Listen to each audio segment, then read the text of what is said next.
Waheguru Ji Ka Khalsa, Waheguru Ji Ki Fateh. Welcome to this segment of Coach Gurbani's a-sabad-a-day. The recitation follows from Gaudi Mahalla Panjava. Kari Kirpa Bhete Gur Soi, tit bal rog na byape koi.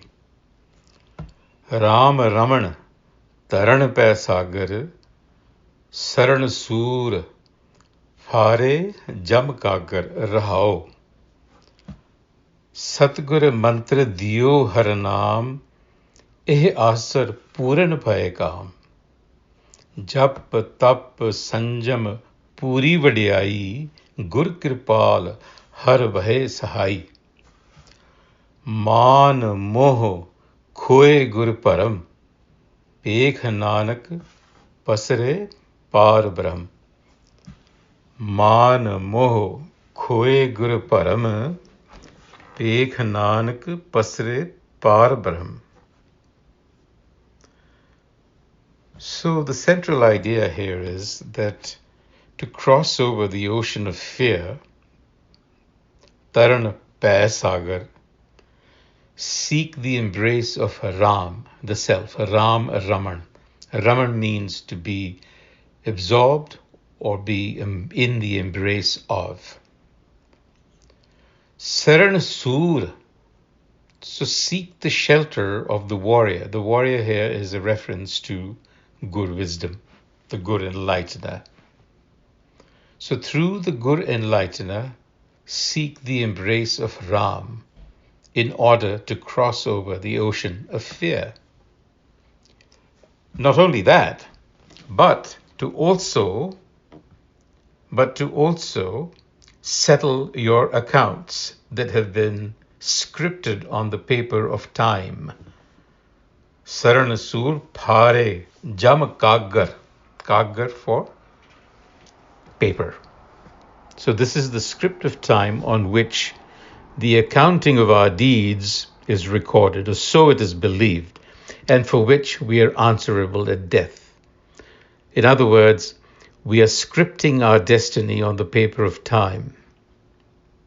And the idea is to tear this paper, Dhamma Pare Kagar, Dhamma Kagar, or to settle your accounts, in other words. So the question is, who's answerable to whom?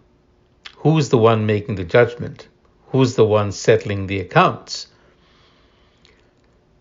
Well, it would seem reasonable to think that because we create our own destiny through our choices, it is only reasonable to think that we ultimately are accountable to our self, capital S. So settling of accounts means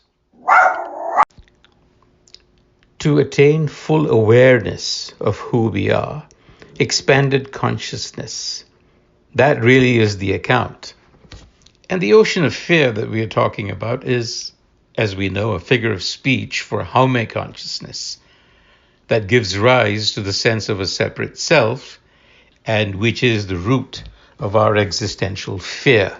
Hence, it is called pੈ sagar.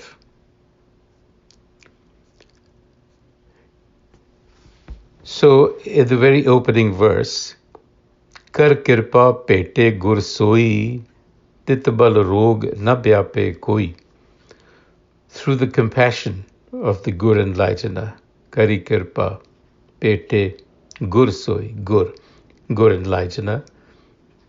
Through the compassion of the Gur enlightener, I found the embrace. Bhete is to meet, but its literal meaning is to embrace. To found the embrace of the one, Soi, that one, which is the self. And tit bal is strength. Here it means submission. I give up my strength, surrender to the self, and that has rog na byape koi. That has eradicated my affliction. So the affliction here is the affliction of Haume consciousness, which is also being called pੈ sagar, that we have to swim across, which has to be negotiated and it is negotiated when Gur wisdom is compassionate. In other words, when we use Gur wisdom as our guide through life. That is how we cross over the ocean of fear. It's like a life belt that kind of keeps you afloat as you swim across an ocean that you otherwise drown in. So that is the support. So the Guru says, Satguru mantra diyo har naam. I received the technique, mantra, the formula for self-realization, har naam. And with the support of the Satguru's teaching, asara, pura nibhaye kaam, the task was accomplished. And the task here is that of self-realization. Jap tap sanjam puri vadiyai, gur kirpal har pae sahai. The compassion of Gur wisdom enabled the heart self to be revealed, har pae sahai. So the fruition of all practice is ultimately self-realization, which is the supreme gift. Jap tap sanjam puri vadiyai. Man moh khoe gure param. Because of Gur wisdom, the teachings of the enlightener, man moh khoe, self-conceit and attachments gave way, they disappeared. My delusion, the delusion of being a separate self, vanished. Pekh Nanak pasare par brahm. Then Nanak experienced or saw the Supreme Being everywhere. On that note, until the next time, Waheguru Ji Ka Khalsa, Waheguru Ji Ki Fateh.